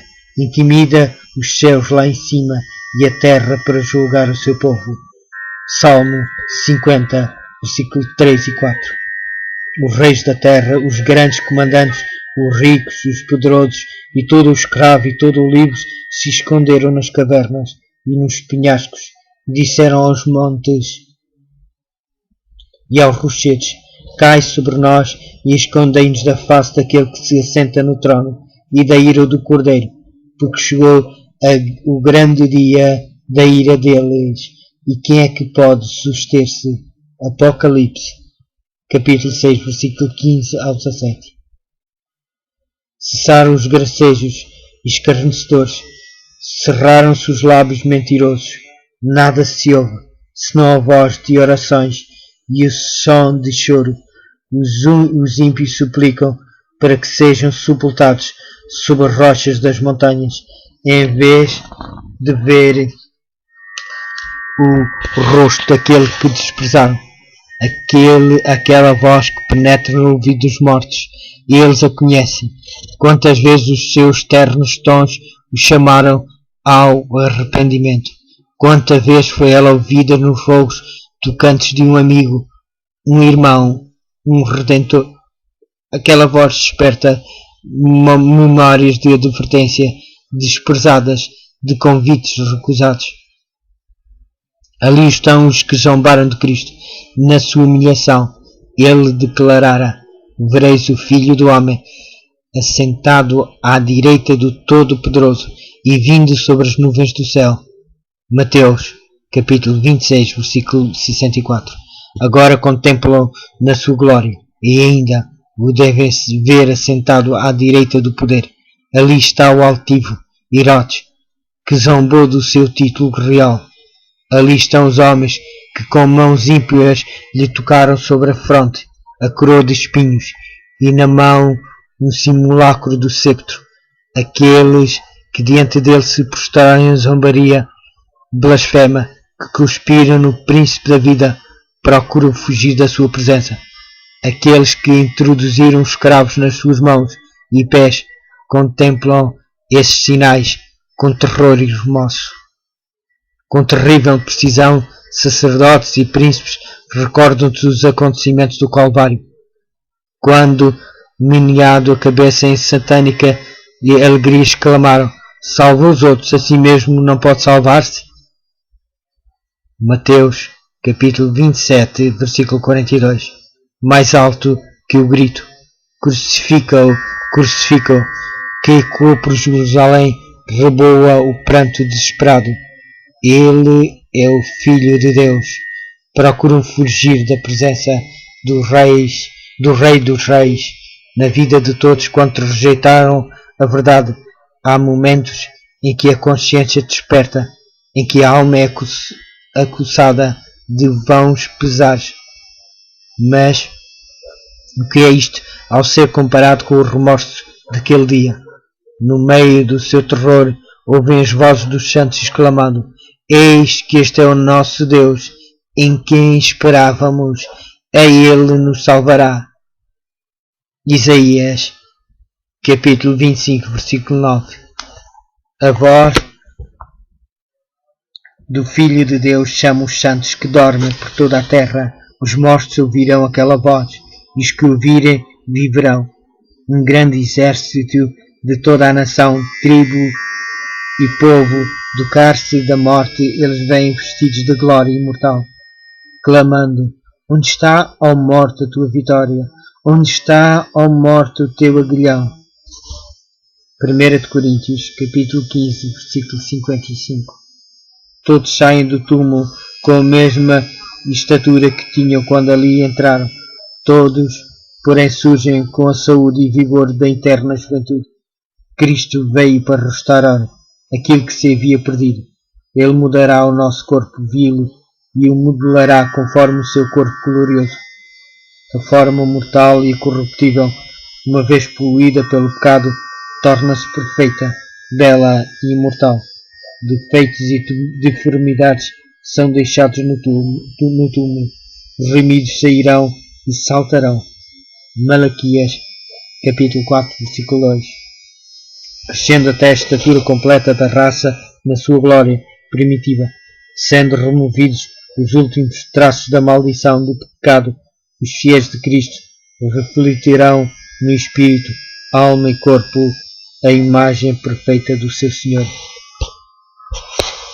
Os justos vivos são transformados num momento, num abrir e fechar de olhos. A voz de Deus, eles tornam-se imortais, e com os santos ressurrectos são arrebatados para encontrar o seu Senhor nos ares. Os anjos reunirão os seus escolhidos dos quatro ventos, de uma a outra extremidade dos céus. Mateus, capítulo 24, versículo 31. Criancinhas são levadas aos braços das suas mães. Amigos há muitos separados pela morte, reúnem-se para nunca mais se separarem, e com cânticos de alegria ascendem juntos para a cidade de Deus. Na cidade santa, por toda a hoste inumerável dos resgatados, todos os olhares fixam em Jesus. Todos os olhos contemplam a glória daquele cujo aspecto estava muito desfigurado, mais do que o de outro qualquer, e a sua aparência mais do que a dos outros filhos dos homens. Isaías, capítulo 52, versículo 14. Sob a cabeça dos vencedores, Jesus coloca a coroa de glória.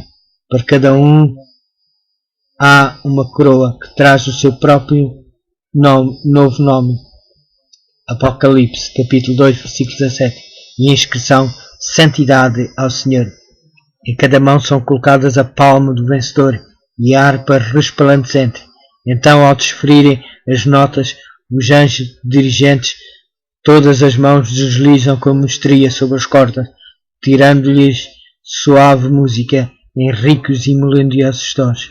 Todas as vozes se erguem em grato louvor àquele que nos ama e pelo seu sangue nos libertou dos nossos pecados e nos constituiu reino de sacerdotes para o seu Deus e Pai. A ele a glória e o domínio pelos séculos dos séculos. Apocalipse, capítulo 1, versículo 5 e 6. Diante da multidão de resgatados está a santa cidade. Jesus abre as portas e as nações que observaram a verdade entram por ela. Ouve-se então a sua voz: Vinde, benditos de meu Pai, possui por herança o reino que vos está preparado desde a fundação do mundo. Mateus, capítulo 25, versículo 34. Cristo apresenta ao Pai a aquisição do seu sangue, declarando: Eis aqui estou, eu e os filhos que Deus me deu.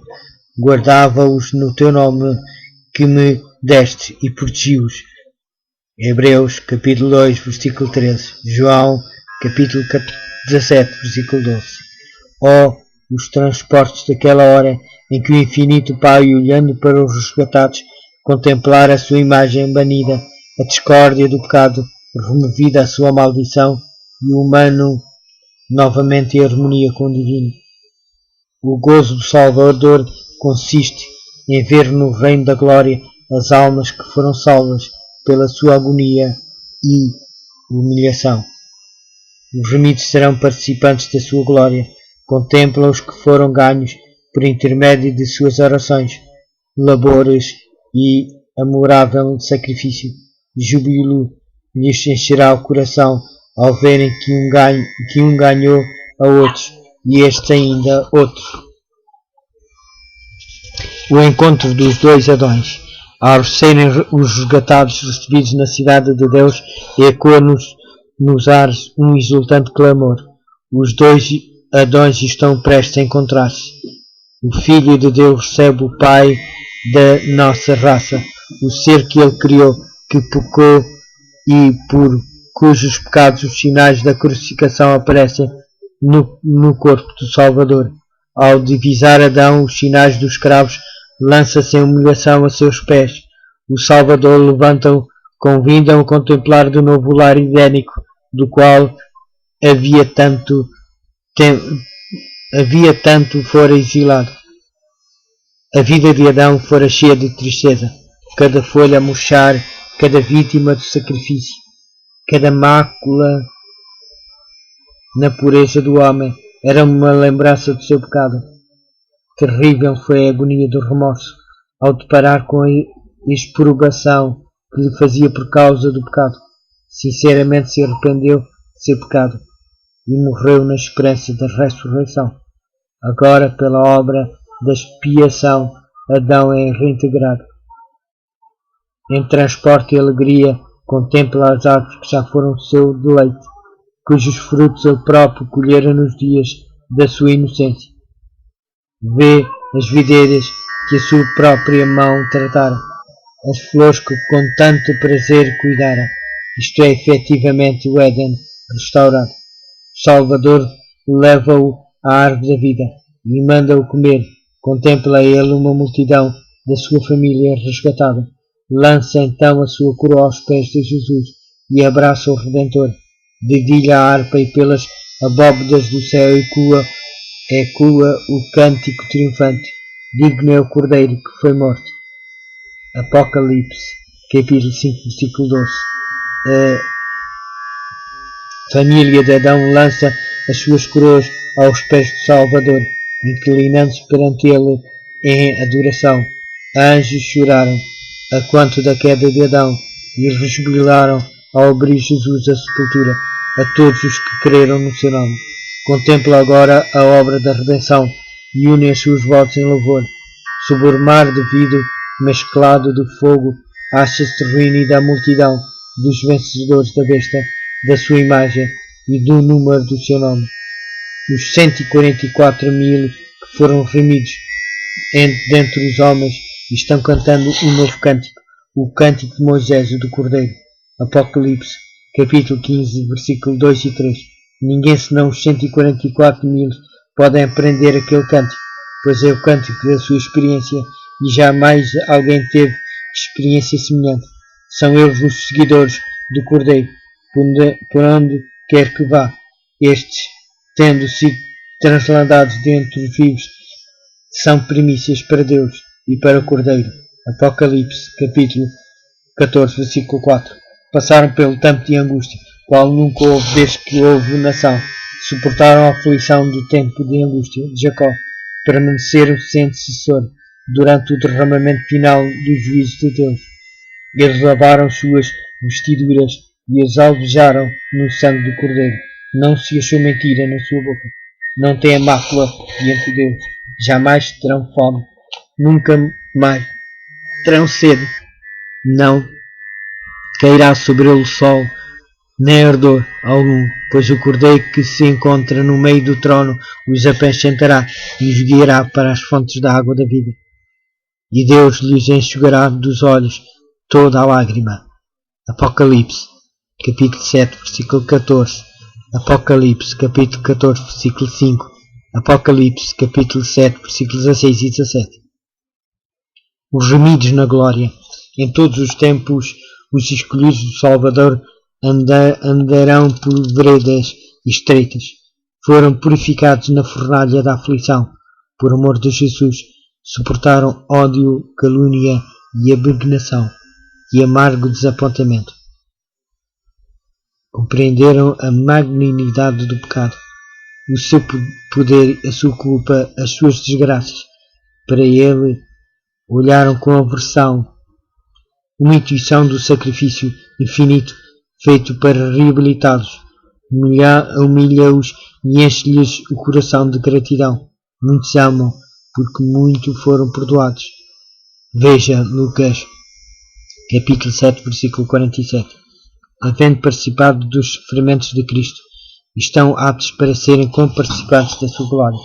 Os herdeiros de Deus vieram das águas furtadas, das choças, dos calabouços, dos cadafalsos das montanhas, dos desertos, das cavernas. Eles eram desamparados, aflitos e maltratados.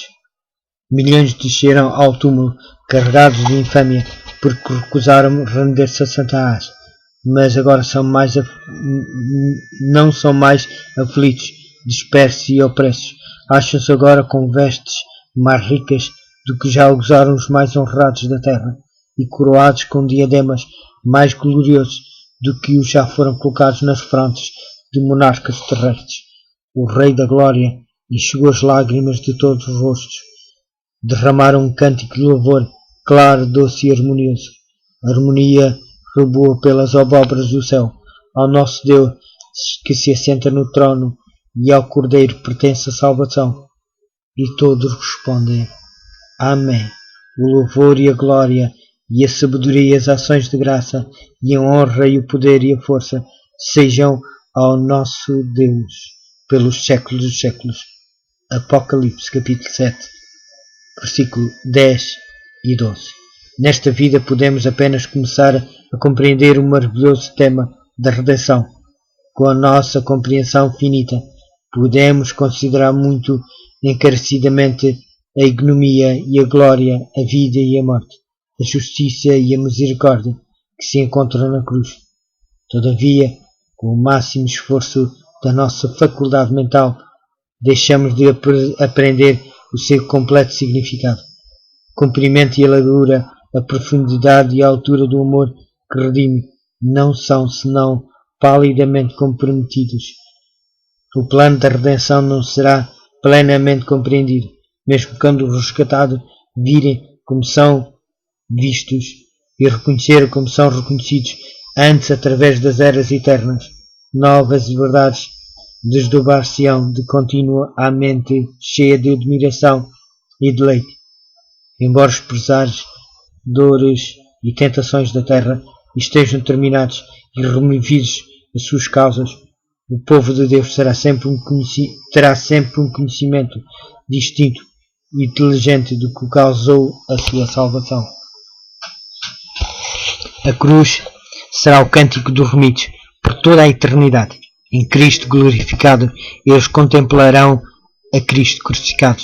Jamais se olvidará que a majestade do céu se humilhou para levantar o homem caído, que ele arrastou a culpa e a agonia do pecado e a ocultação da face do seu Pai, até que as misérias de um mundo perdido lhe quebrantaram o coração e aniquilaram a vida. O Criador de todos os mundos deixou de lado a sua glória por amor ao homem, e isto despertará eternamente a admiração do universo ao olharem as nações dos salvos para o seu Redentor e saberem que o seu reino não terá fim. Irrompem num hino arrebatador. Digno é o Cordeiro, que foi morto e nos remiu para Deus com o seu muito precioso sangue. O mistério da cruz explica todos os outros mistérios. Ver-se-á que aquele que é infinito em sabedoria não poderia idear plano algum para nos remir, a nascer o sacrifício do seu Filho. A compreensão deste sacrifício é a alegria de povoar a terra com seres resgatados, santos, felizes e imortais. É tal o valor de cada alma que o Pai está satisfeito com o preço pago.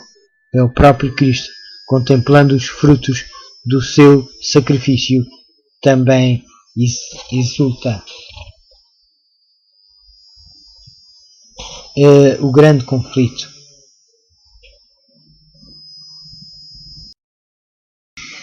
A grande mentira. O único que prometeu vida na desobediência foi a grande enganadora. E a declaração da serpente no Éden, é certo que não morrereis, foi o primeiro sermão pregado sobre a imortalidade da alma. Todavia, esta assertiva, repousando apenas sob a autoridade de Satanás, ecoa dos púlpitos e é recebida pela maior parte da humanidade, tão facilmente como foi pelos nossos primeiros pais. A sentença divina: a alma que pecar, essa morrerá, Ezequiel capítulo 18, versículo 20, é dada a significação: a alma que pecar, essa não morrerá, antes viverá eternamente. Houvesse ao homem sido permitido franco acesso à árvore da vida após a queda, o pecado teria sido imortalizado. Mas a nenhum membro da família de Adão foi permitido participar do fruto doador de vida. Não há, portanto, pecador algum imortal.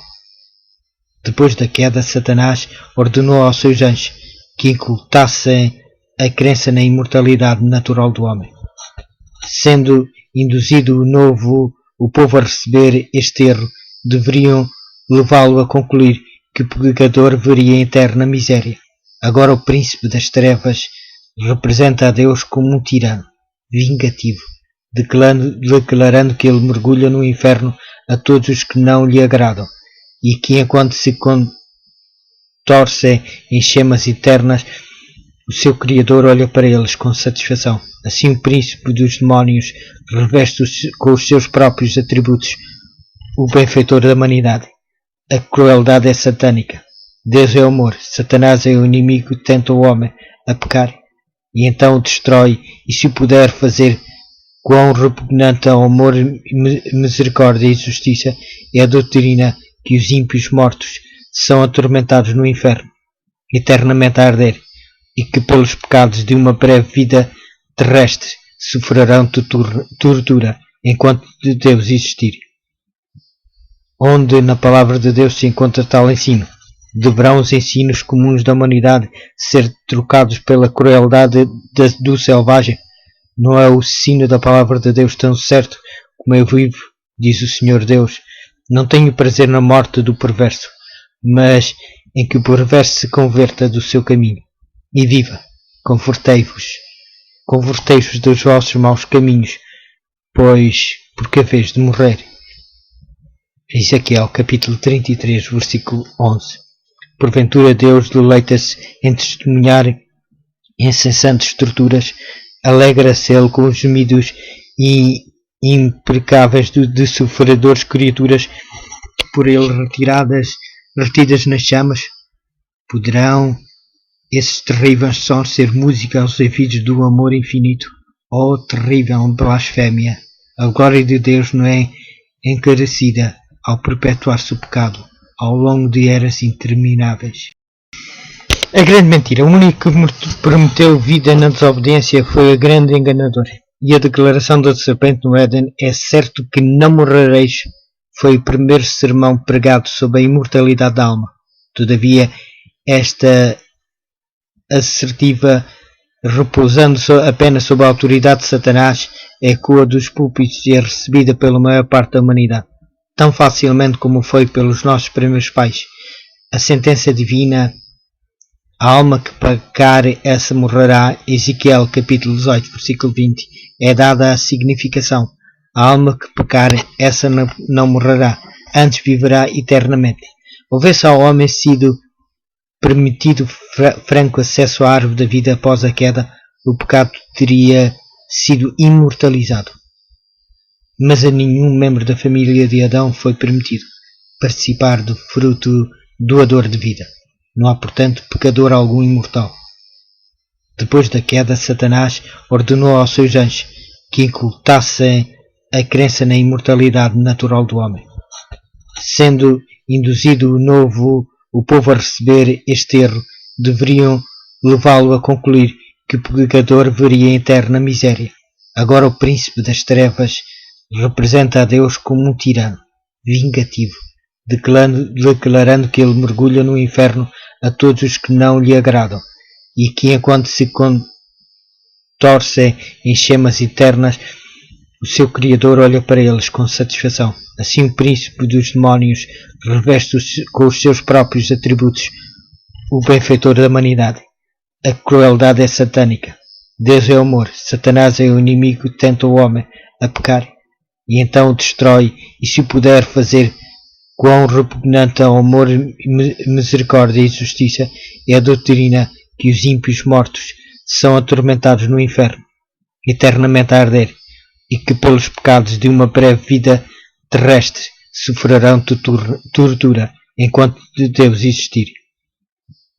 Onde na palavra de Deus se encontra tal ensino? Deverão os ensinos comuns da humanidade ser trocados pela crueldade do selvagem?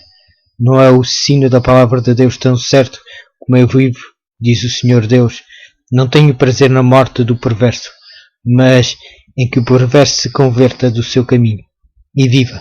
Convertei-vos dos vossos maus caminhos, pois porque a vez de morrer.